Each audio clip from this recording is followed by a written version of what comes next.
If you're thinking about packing your bags and heading to the great state of New Hampshire, hold on tight because you're in for a wild ride today.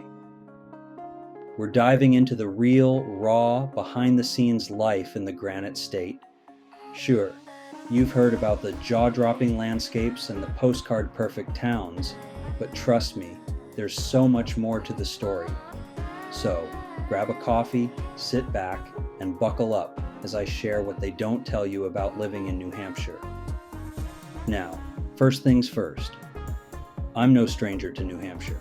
I spent the last 20 years of my life here. So, yeah, I've got some insider info to share with you that you won't find in the brochures. Alright, so let's talk New Hampshire. If you're not from New England, you might be thinking, wait, where exactly is that again? You pull up a map, find that little nugget wedged between Maine and Vermont, and say, oh, it's the state with that rock formation that looks like an old guy. Well, it was, until, the old man of the mountain crumbled one sad day. Seriously, we woke up, and bam, no more old man. It was a real, well, now what, moment for the state. But hey, we've got plenty more to offer, so don't worry. Now, you've probably heard that New Hampshire is the live free or die state, right? And sure, it's true. No sales tax, no income tax. Hooray. But here's the catch. That doesn't mean the state is some tax-free paradise. In fact, New Hampshire has some of the highest property taxes in the US, plus a business tax if you're an entrepreneur. So yeah, the government's still going to get their cut. Just make sure you know the full picture before you load up the U-Haul and zoom across state lines. Alright, here's where I might ruffle a few feathers, so bear with me. In my opinion, if you're moving to New Hampshire, the only place worth settling down is the seacoast. Now, before you come at me defending Laconia, the Lakes region, or Manch Vegas, just hear me out. I'm not here to bash anyone's hometown. I'm just sharing my perspective. Maybe you'd prefer a tiny town like Errol, population 264, with its annual lumberjack competition, which, for the record, I went to once and it was wicked awesome. But for me, the sea coast is where it's at. The vibe, the culture, the ocean just minutes away, being an hour from Boston and Portland, it's a dream. Plus, Portsmouth is hands down the best city in the state. Sorry, not sorry. If you can handle the slightly higher cost of living, the seacoast is a no-brainer. And hey, if you disagree, that's cool. Drop your thoughts in the comments. Let's keep it civil though. We're all here for the love of New Hampshire, right? Now let's take a moment to talk about Manchester, affectionately dubbed Manch Vegas.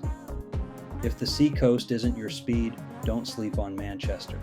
It's the largest city in the state, and honestly, it's got a lot going for it.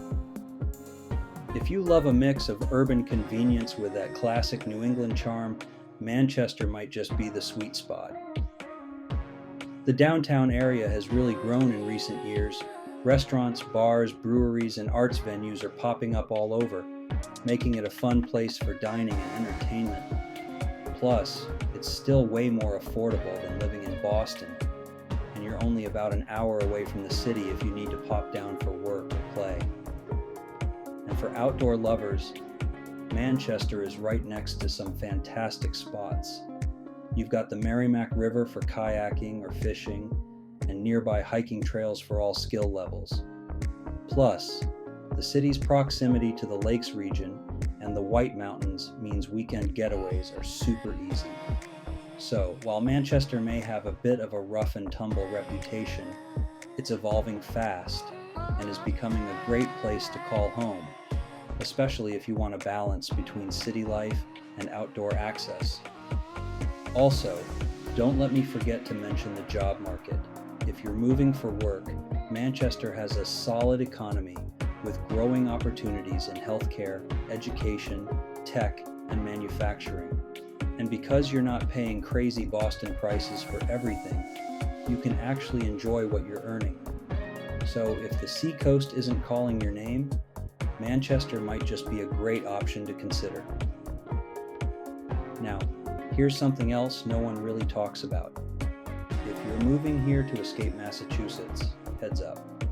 About 95% of New Hampshire residents either grew up in Mass, work in Mass, or have family in Mass.